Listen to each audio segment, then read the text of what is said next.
एक असा राक्षस जो देवांपेक्षाही श्रेष्ठ आहे, हो देवांपेक्षाही वर आहे.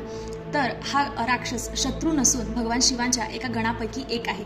तर भगवान शिव जेव्हा एकदा ध्यानात बसलेले होते, तर त्यांच्या ध्यानस्थ अवस्थेत असताना तेथे एक गर्विष्ठ प्राणी आला आणि भगवान शिवांची जी आराधना आहे, त्यांची जी उपासना आहे ती त्याने भ्रष्ट करण्याचा प्रयत्न केला. तर भगवान शिवांच्या क्रोधातून त्यांचा तिसरा डोळा, भगवान शिवांचा तिसरा डोळा उघडला आणि त्या डोळ्याच्या अग्नीतून एक खूप प्रचंड भूक असलेला प्राणी, अग्नी असलेला प्राणी जन्माला आला. तर भगवान शिवाने त्या प्राण्याला सांगितलं की जा, ज्याने कुणी मला माझ्या आराधनेमध्ये त्रास दिलेला आहे त्याला खाऊन टाक. तर तो गर्विष्ठ प्राणी घाबरला आणि भगवान शिवांजवळ आला आणि त्यांच्या चरणाशी त्यांनी माफी मागितली आणि भगवान शिवांना मनोमन प्रार्थना केली की मला माफ करा.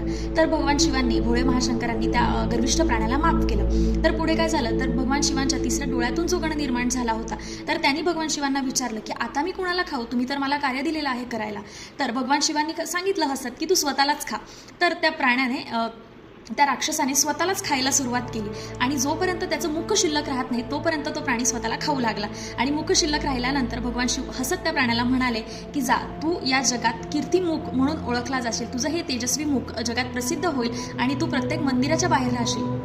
प्रत्येक मंदिरात दारात तुझा मुखवटा बसवला जाईल आणि त्याचं प्रतीक म्हणजे काय, तर तू तिथली नकारात्मक ऊर्जा संपवून सकारात्मक ऊर्जा आत करशील आणि कुठल्याही मंदिरात भूत पिशाच बाधा या प्रकारच्या गोष्टींना तू थारा देणार नाहीस. म्हणून प्रत्येक मंदिराच्या गर्भगृहाच्या बाहेर, दाराच्या बाहेर राक्षस हा लागलेला असतो.